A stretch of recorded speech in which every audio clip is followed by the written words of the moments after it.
Hello chess fans, welcome back to another video and we're going to continue our endgame study of king and pawn endings with how do you draw them if you're on the weaker side. Now this video should help you save a lot of half points in games where you are uh, down material such as a lone pawn in the center. So, without further ado, let's get started. These exercises can be found on chess.com under Learn and Endgames. And then it will say, and Drawn King and Pawn Endgames is under Pawn, the tab Pawn. Um, drawn under the Pawn tab here, and Drawn King and Pawn and start. Let's start. We're just going to go through slowly, and I'm going to take you through how to draw if you're on the weaker side. So, an important part of drawing a king and pawn ending is opposition.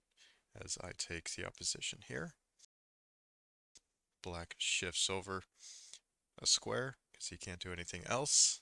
And the key is to go straight back. Notice that if you go here, black takes the opposition this way, and basically you're going to get outflanked. So you just go back. Every time that you're forced to go back, you go straight back. Just like this. Now black will take the opposition, but it's we just go straight back. And if he wants to delay this, that's fine. We go up here, we go back, he goes there. Now we take the opposition. When he checks me with the pawn, we will uh, do the stalemate pattern that we want to avoid if we're on the superior side. I think it's just going to. Oh, this is the knight pawn ending. So the key squares are here, and basically we just stop black from getting to them. So we just go up, and I think we just go back, take the opposition here. Yeah, we can do this.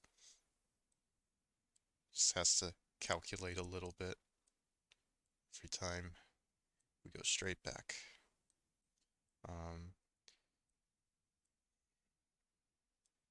Okay, come on, dude. Push your pawn.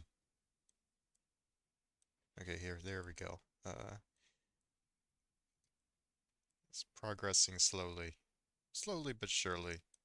And we go, keep the key is to go straight back to one of these. These lose due to the diagonal. This loses diagonal opposition.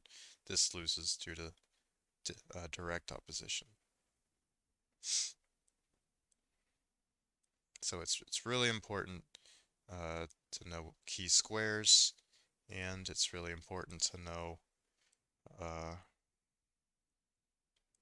opposition, the tricks involved with opposition. This is a rook pawn, so this is called imprisoning the king.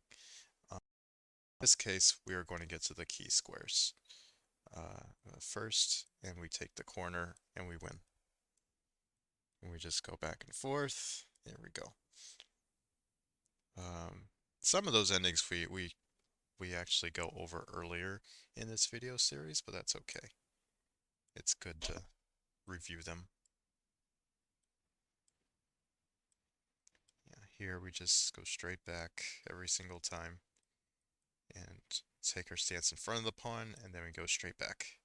And then take the opposition, go in front of the pawn. Yep. Basically, you want to stay just in front of the pawn. So now we take opposition, but this time, this is the position we don't want, but it's black to move, so white has the opposition. And we take the opposition, and we draw the game by repeating our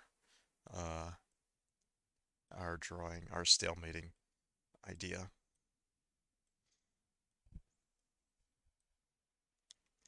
And yeah, always go in front of the pawn.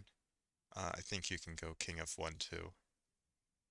Yeah, you can, but it's I think technically better if you just play in front of the pawn. Just like this, and it'll be a threefold repetition, and that's how you draw um, king and pawn endings if you're the weaker side, which is a really important. Uh, it's a very, very important skill to have. It'll save you a lot of half points if you know how to draw endgames, like this. Um, because a lot of games come down to the wire, and a lot of games come down to endgame technique. So, if you understand this, this will help you a lot in your games. So, if you enjoy the content, please subscribe, and I'll see you in a future video. Take care.